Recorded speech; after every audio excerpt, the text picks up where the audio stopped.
said earlier that the version of BBL from Malacanang will not pass in Congress, the Congress. Can you cite what particular version, sir, of BBL you're talking about? The draft BBL, the one that the President, you remember in late September, nagkaroon ng konting seremonya sa Palasyo, where formally, ceremonially, nagbigay siya ng kopya sa kay Speaker Belmonte at saka kay Senator kay SP Senate President Trilon. That was the parang formal turnover of the results of their talks, negotiations with the MILF, especially from the OPAP and the MILF. So, yun ang pinasa sa amin. At nung binigay sa amin, upon first reading, nakita na namin that there are many things that need to be clarified and that there are, in fact, constitutional impairments in parts of the draft BPL. So, in that form, we could not, we would siguro, nakakatiyak ako, hindi papasa sa House. Kasi mga legislator kami, hindi, alam namin unconstitutional, hindi namin ipalulusutin yun. Ganun din sa Senado. So, that is why I say, as it was given us, the version that was given us, kung hindi kagalawin yun, kung hindi ayusin yun, hindi papasa sa House of Representatives, hindi rin papasa yun sa Senado. But you're not against BBL per se? Of course not. I am hoping that precisely, on the contrary, I am trying to make it a workable law. That is what we are all trying to do in the legislature. So that is the process that we undergo. We go through hearings, then the committee approves a committee report. That committee report will then be passed on to the plenary session, where we will sponsor it. That is the process. So that's what we are undergoing now. Yung kay Congressman Rufus, nag-announce sila, 11-12 daw ang botohan sa committee level. So that's where they are. So nauuna sila sa amin ng konti, ng mga 2 weeks siguro. Thank you, sir. Thank you. Mark of Business World, 2 questions. The MILF, have you known if they are sticking with the Palace version or are they amenable to the various suggestions and proposals put forward? Second question. Really good question. Yeah, second question. The AFP is insisting that the killing of Osman is an MILF operation.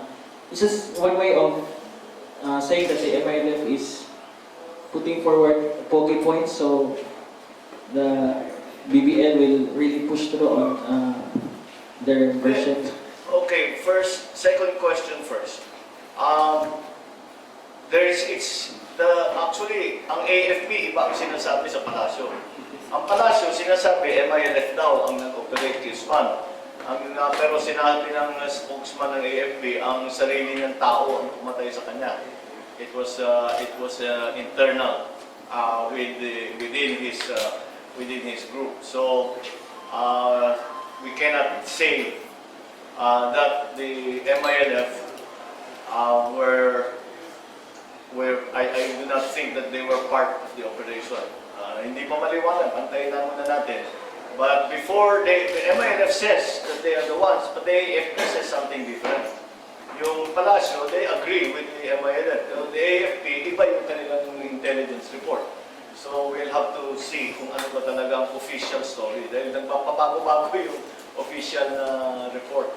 So we'll wait for the formal after-action report kasi nag-iimbestiga pa rin sila hanggang ngayon. To your first question, whether or not the MILF will agree to the changes that we make, we cannot tell you that. I do not know if they will agree to it or not. But we are not making changes just for the sake of doing it. We are making changes because we feel that they are necessary. Hindi naman namin basta pinaglalaroan lang namin yung bigyan. Hindi ganun. Ginagawa namin yun at malaking napaka-importante nitong panukala nitong batas na ito at for the peace process that we have to be very sure that it is in fact a good law, and that's what we are trying to do. Whether or not the MILF accepts it, I hope that they do.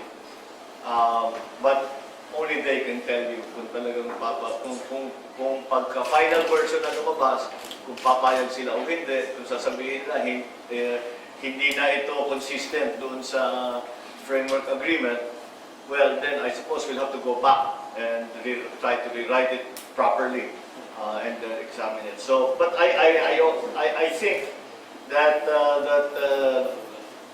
if they are truly interested in peace and becoming partners in peace, that they will understand. In fairness to the MILF, sa umpisa, sinasabi nila no changes to the BBL. Hindi sila tatanggap ng kahit na anong change.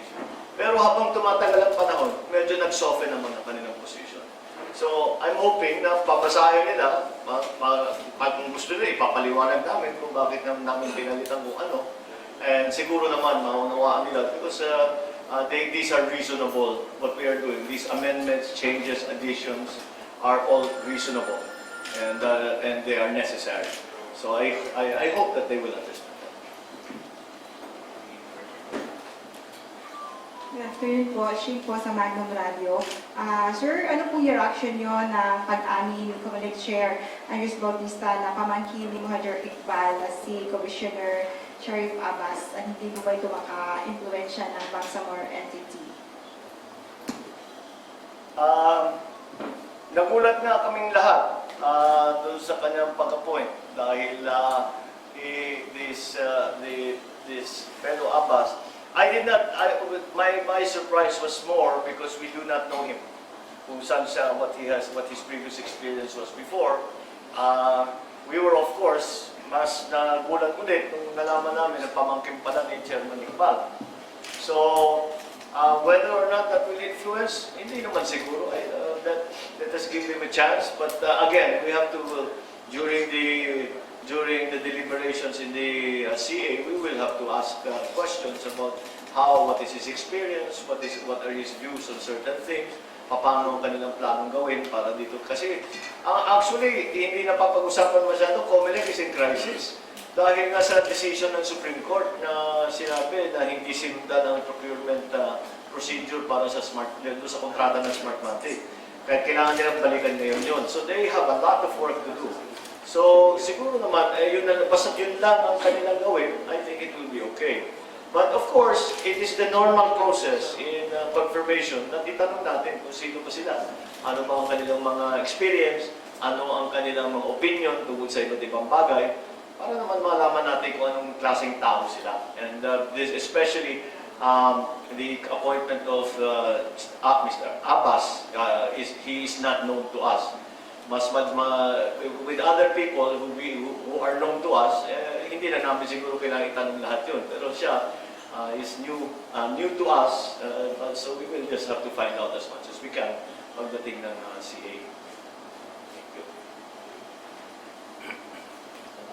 Mabilang sa Sir, you said that the BBL once would function more like the local government, but it would act like a federal state. There's been a collabor the other day, Senator Singona and Nicolica said that they would propose for the federalism and change the government. What's your thought about it? Well, there are many levels to that question. I am actually in favor of federalism. Federalism, I think, is a good system of government. And I think it will be suitable. Siguro bagay din sa atin sa Pilipinas yan. Kung maalala ninyo, sinubukan na natin yan noon. Since sa interim batasang pambansa, ang botohan noon is by region. Ang representative is regional representative sa batasang pambansa. Kaya that was already at the first beginnings of federalism that we had started. So this is just a continuing evolution, I suppose, of our government, of the state. But it would require a constitutional amendment. amendment. In fact, it would require more than one constitutional amendment. Maraming papaguhin. So, kung sa palagay ko, hindi kaya na magkaroon ng Constitutional Convention or Constituent Assembly between now and May of 2016. The elections are a year away. We are going away sa matatapos ang session nito ng Congress ng June 11. Pagkatapos ng session na yan, lahat na ng elected officials, politika na ang pinag-uusapan. So, I don't know kung makapagbuo tayo ng Constituent Assembly. So, as a practical matter, I don't know kung kakayanin. But in principle, I support, one, I support the move towards federalism. Two, I support the move to have a constitutional convention or a constituent assembly, because it is in my opinion that there are many things in the Constitution that we have to return to, revisit, and study again. So that's my position on that subject. Sir. Okay. Sir, good afternoon. Anis Ankon po, Gold Dili. Now, regarding sa pseudonym of Mr. Iqbal, according to the reports that the name of Mr. Iqbal is not his real name. Now, how does it affect the passage of the bill in Congress? It doesn't. Second, do you think that what will happen in Mindanao if the BBL will not pass in Congress? Okay. Yung issue tungkol kay Chairman Iqbal, medyo nagulat lang tayong lahat na hindi pala niya pangalan yun. Pero, ang importante, hindi kung ano yung pangalan niya. Kailangan maliwanag, dahil pumirma siya sa mga agreement maliwanag lamang na siya ang designated negotiator ng MILF. Ngayon, kapag nagkaroon na ng Bangsamoro government, hindi na niya pwedeng gamitin ang alias niya. Dahil mga public document na mga pipirmahan niya.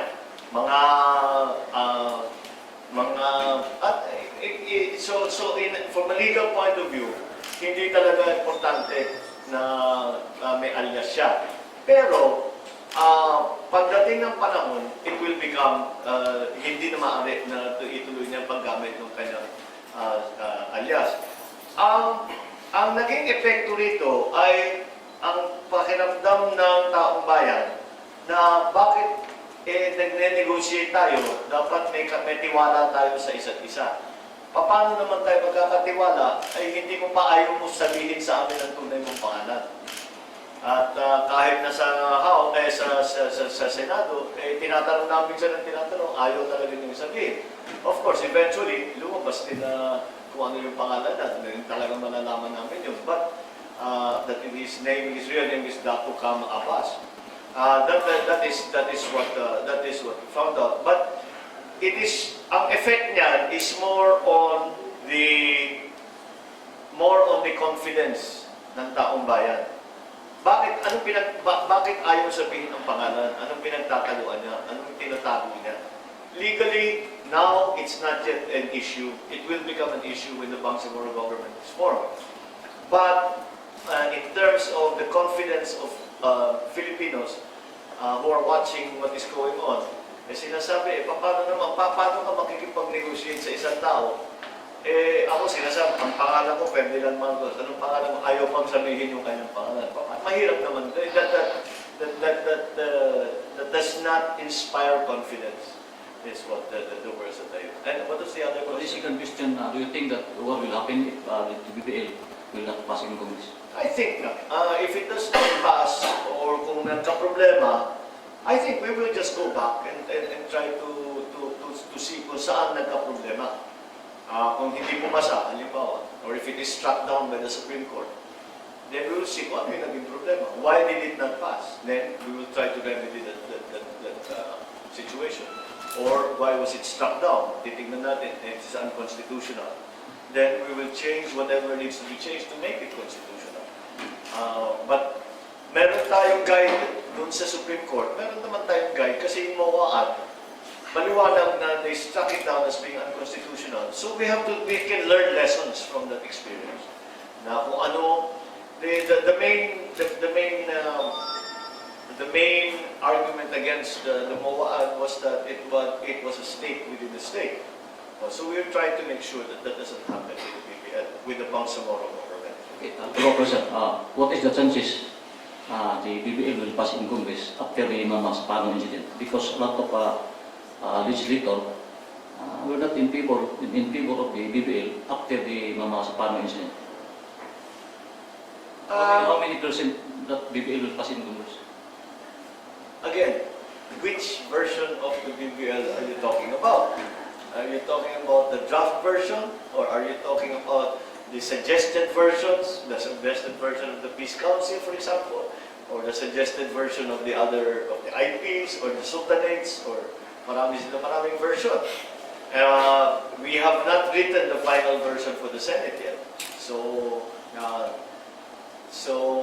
we cannot really say. Kasi kaya ang sagot ko lang sa tanong na yan, ganito. Yung draft BBL, yung version na ibinigay sa amin ng Pangulo, hindi papasa sa House, hindi papasa sa Senado.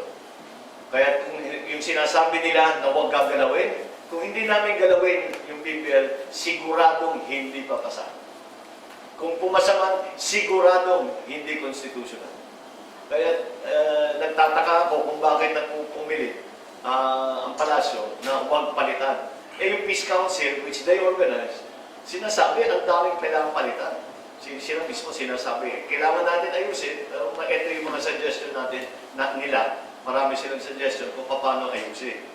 Pero ang palasyo, ganun pa rin ang sinasabi. Pati OPAP, pati MILF, walang dapat palitan. Kung talagang ginawa namin yun, siguradong patay na ang BBL. Kaya in a way, itong ginagawa namin, kaya we are trying, kagaya ng lagi kong sinasabi, it is so important to us that we get this right, na maging matagumpay ang peace process. Kaya kailangan yung BBL, tama naman. Kasi kung ano ipasa natin, hindi naman, gera na naman. Bakit ba't pa natin ginawa natin ito? Wala tayong hindi naman natin wala pang kapayapaan. So, that is the thinking behind what we are doing. Salamat po, sir. Thank you. Sir, I'm Alan Vigilante, Editor-in-Chief of Mindanao Daily. Mayor Duterte of Davao City is also espousing federalism. And some sectors are happy that you also favor federalism now. Some sectors would want or comment with you or pairing with you with Mayor Duterte in the top post. How would you comment with that? Yes, I've heard those suggestions. Hindi ko man ako mausap ang aking kaibigan na si Mayor Miro. Hindi pa kami nag-usap. The last time nag-usap kami, pareho sabi niya, ikaw tatanggusan ko. Hindi, sabi niya, ikaw balikan sabi niya, hindi, wala ako. Pero nagbago na lahat. So, I guess kaya napapag-usapan yung ganyan. But we haven't talked about it amongst ourselves. We have not had the chance. Sana nga magkita kami ngayon. At alam ko speaker sa mamayang hapon. But there have been, siyempre yung mga tao niya, mga kasamahan ko rin, nag-usap-usap, mga speculation, ano yung mga pwede combination, but nothing definite really. It's just mostly speculation. That we are trying, I guess everyone is trying to see what are the possibilities for 2016. The reason that's happening is because, if you remember 6 months ago, maliwanag na maliwanag. Jojo Binay will be against Mark. Tapos, yun ang political situation noon. Ngayon, ibang. So, kaya, meron pang palagay ko, ito, fearless forecast, may lilitaw pa dyan. Palagay ko, may lilitaw pa dyan. Kasi nagpantay-pantay na eh. Imbis na nag-iisa na napakaganda ng survey, medyo nagpantay-pantay na eh. So, may lilitaw pa dyan. Sir, would you think the Filipino electorate is ready for a federalist form of government? And have you assessed us? I think that if those of us who are in government, you have a big part to play in the media. Na may paliwanag kung bakit ginagawa ito. What is the point? What is the reason for doing this? Again, a change in form of government in not a simple thing to explain. But if the effect is advantageous to ordinary people, then they will embrace it. That's why we have to we have to explain why if we are doing it, why we are doing it, and how it will be better. Yun. Pagka may paliwanag natin na mabuti yun, bakit naman hindi susuportahan ng tao? People, mga Pilipino naman we are intelligent, we are thoughtful, we are logical, reasonable. So kung may paliwanag natin kung bakit mas magandang sistema ito, at bakit ito yung ating paniniwala, I'm sure that it will be embraced by the Filipino people and supported by them. So to make it a success. Jeff, sir, of Mumbai, the Philippines. Sir, I would just like to ask, until now, the More Islamic Liberation Front refuses to surrender those who are responsible of the Mama Sapang Maguindanao massacre too. Do you think that that would affect the discussion of the peace process since they refuse to surrender those held responsible? Second, sir, you are one of those perceived to be a good candidate for presidency next year. And do you have the desire to become the next president, the next Marcos to sit in the Malacanang Palace?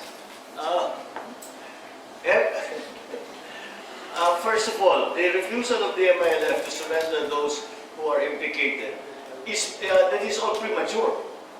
Because wala pang charges na na-file ang DOJ. Sinabi lang doon sa investigation ng NBI that maybe up to 90 people will be charged. We have not yet, we still do not know who those people are, what the charges will be against them. Pero nabanggit yata ni Secretary Laila de Lima, may nabanggit siya murder yung mga iba. Kasi naman, hindi kita alam naman natin, nakita natin yung mga video talagang murder ang ginawa. Hindi na nga lumalaban, pinapatay pa rin. So that's something that we have to take into account. But so to speculate on what's going to happen in terms of those cases, mahirap dahil kahit yung DOJ hindi pa nagde-decide. But kung that kind of very hard line attitude na immediately wala pang nangyayari, sabi ni Chairman Murad kaagad, hindi namin ibibigay yung mga taong yan. Parang sinasabi ang reaksyon ng marami, pag naging gobyerno kayo, yan ang trabaho ninyo. Maghanap ng kriminal at bring them to justice. Maghanap ng terorista and bring them to justice. Kung ngayon pa lang, hindi nyo kayang gawin, paano pa pag kayo na ang gobyerno? So, that is again, it becomes another point of hesitation ng taong bayan. Paano sila mag-govern kung yung mga wanted, hindi nila hinahanap? Meron pang suspicion, dahil si Marwan nandun sa kampo nila, si Usman nasa lugar ng MILF, na tinatago nila. I don't know how true that is, pero yun ang suspicion ng mga tao. Kaya yung mga ganyang klaseng statement ay hindi nakakatulong yan. That does not help the confidence of the Filipino people in the MILF and in the peace process. So yan ang dapat nating paliwanag sa kanila. Na sana naman work with the DOJ. Tingnan nyo na kung ano ba talaga ang sitwasyon, kung ano ba talaga ang ebidensya. I'm sure that the DOJ will be very happy to work with the MILF to try and bring some clarity to the situation. So, and again, it will help. This question of the peace process. Never really, BPL is only part of the peace process.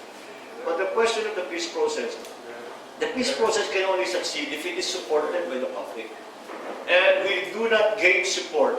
The MILF does not gain support. The peace process does not gain support kapag they refuse to cooperate blankly. Walang usapan, walang diskusyon, walang negosasyon, walang argument, hindi kami sangayon dyan.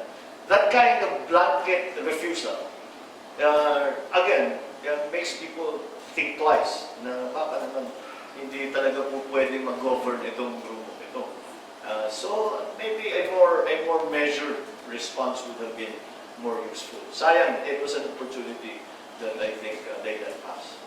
About the presidency, well, yes, I of course, naririnig natin lahat ng mga balibalita. But again, as I was explaining earlier, mabilis masyado ang galaw ng panahon at we don't know what is going. The one thing I can guarantee is that the political situation today is not going to be the same as the political situation in October when we file, or if it's January, whatever, kung ma-push back. But kaya kailangan bantayan natin ng mabuti kung ano ba talaga. But again, siyempre, ako'y nagpapasalamat sa mga sumusuporta sa akin at sinasabing dapat akong tumakbo. At so we will see what the political situation is. Alam naman, you asked if I have ambitions towards that. Every politician wants to be president. Diba? Just like every private wants to be a general. You want to reach the highest possible association that you can. You want to do as well in your career as you can. So of course, kung pinag-uusapan na, again, I'm flattered. But the practicalities of running for the presidency dictate that you have to be very aware of what the situation is. And we are still studying. And I always remind myself of the advice given to me by my father. And he says, always keep your options open. So that's what I am doing. I will keep my options open. I will continue to work. I will continue to prepare. Whatever happens in the future, I will be prepared for. That is what I'm planning to do. We have the last question, please.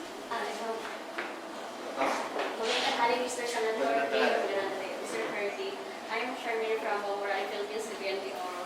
And the reaction, Mr. Senator, the death of Basit Guzman, the international expert bomb maker, do you think that this death would be possible that the BPL will be approved, knowing that the MILF were the responsible of his death?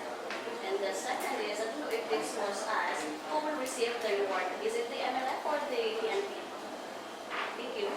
First of all, again, it's not clear kung sino pumatay kay Guzman. Because the AFP report is na tauhan din niya. Mga security din niya. Basta maraming iba-ibang report eh. Pero ang alam natin doon sa area, the MILF claim na sila ang pumatay. The PANAS agrees with them. The AFP does not. So hindi pa natin alam kung ano ba talaga ang nangyari. Pero palagay ko that at least it is, he is a wanted terrorist. And it is at least for the war against terror, it is good that he has been neutralized. Yung kayo pinag-uusapan namin, what will be the effect on the passage of the BPL, and more importantly, the peace process, is yun na, yung hindi nakakatibay ng kumpiyansa ng taong bayan, yung sinasabi ni Chairman Murat na basta't hindi kami mag-cooperate. And your second question was? Who will receive the reward? I'm sorry? The reward for being the terrorist.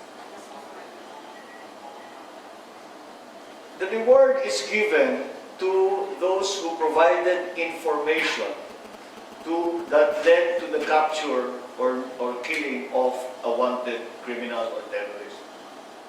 It cannot go to soldiers. It cannot go to anybody who is in government. So, I don't know if the reward applies here. Kasi ang reward yung sasabihin mo, may sinumbong namin, nandun siya. Tapos nahuli. Yun, yung reward. Pero kung pwede na lang kung sundalo ka o kung government official ka, basta government official at sundalo hindi nila pwede makuha yung reward. So, kung meron man, kasi kung ang tao rin niya pumatay sa kanya, walang nagsumbong sa gobyerno at sinabi, doon niyo siya hulihin, o doon siya pupunta, o doon niya pwede siya makuha. Kaya naman, hindi pa maliwanag kasi ang mga detalye around the killing of Usman. All we know for sure is that he has been killed. Beyond that is, everything is medyo malabo. Medyo malabo. So, antayin natin yung official na the so-called after-action report ng military. Para tignan natin. There is a body that decides who gets the reward. But I'm not sure if in this case merong makakatanggap. In the case of Marwan, yun yatang nagsumbong kung nasaan siya, namatay na rin eh. Pinatay din. So again, I don't know what happened to the reward there. Kung maalala ninyo, in the case of some place like Iraq, nung sinumbong yung mga anak ni Saddam, nakatanggap siya ng $25 million reward galing sa Amerikano. So that is a clear case kasi sila pinuntahan na yung Amerikano. Sabi niya, dyan sila nagtatago. Puntahan mo sila doon. Or they will be there at this time or whatever. Basta yung sumbong niya, dahil sa binigay niyang information, nahuli nila, napatay nila yung dalawang magkapatid. So, very clear case yun na siyang nagsumbong, siyang nagbigay ng info, because of that info na. Pero hindi ako masyadong doon sa sistema ng pagka-reward. All I know is that it will not go to any of the AFP, will not go to the PNP, will not go to any government official. Yes, Senator. To go back to the Mama Sapana incident, do you think it was a blessing in disguise? Had it not happened, the BBL should already have been approved by now. And the second question is, what do you think is the best thing to do to obtain peace in Mindanao? Well, in a way, you're right. It was a terrible tragedy. But if there is a silver lining, it was to raise the consciousness not only of Mindanaoans, but of all Filipinos about what this BPL was about, what the negotiations with the MILF was about, and for them all to take an interest. I remember before Mama Sapano, I was telling all my friends in government, pag-aralan ninyo ito dahil maapektuhan kayo. Nobody was that interested hanggang nangyari ngayon Mama Sapano. So, yung sinasabi nila that the 44 gave up their lives to catch Marwan, I disagree with that. They gave up their lives to bring to the consciousness of the Filipino nation the peace process in Mindanao and what the part that BBL plays in that. So that is the sacrifice that they made, and that supreme sacrifice that they made has brought to the attention of all Filipinos where the peace process is, what we are doing in terms of the peace process, what the BBL is, etc. So yes, that is, if there was anything, if you can say something good came out of it, that is one good thing that came out of it.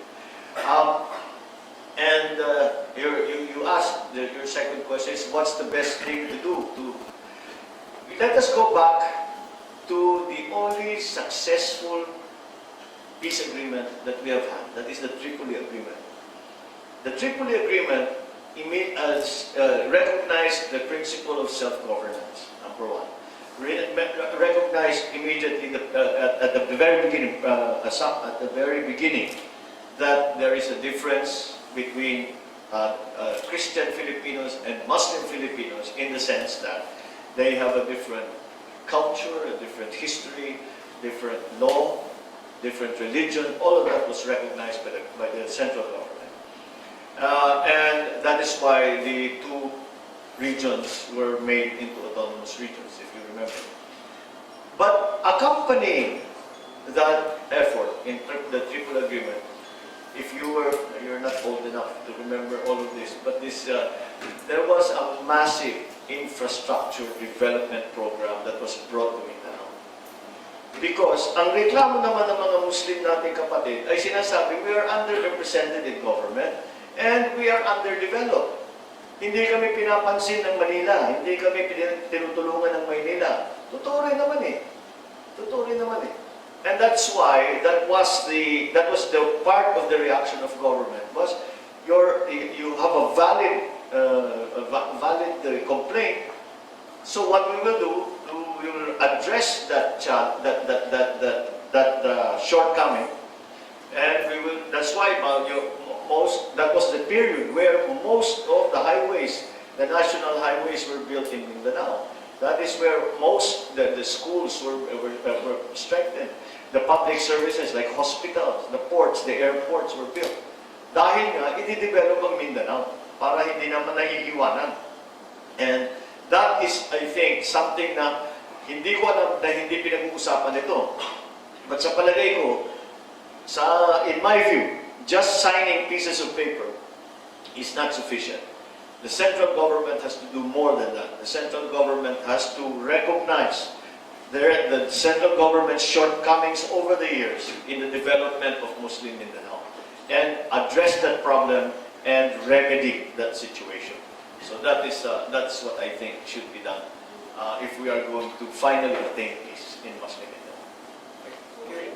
Is that it? Okay. Maraming salamat.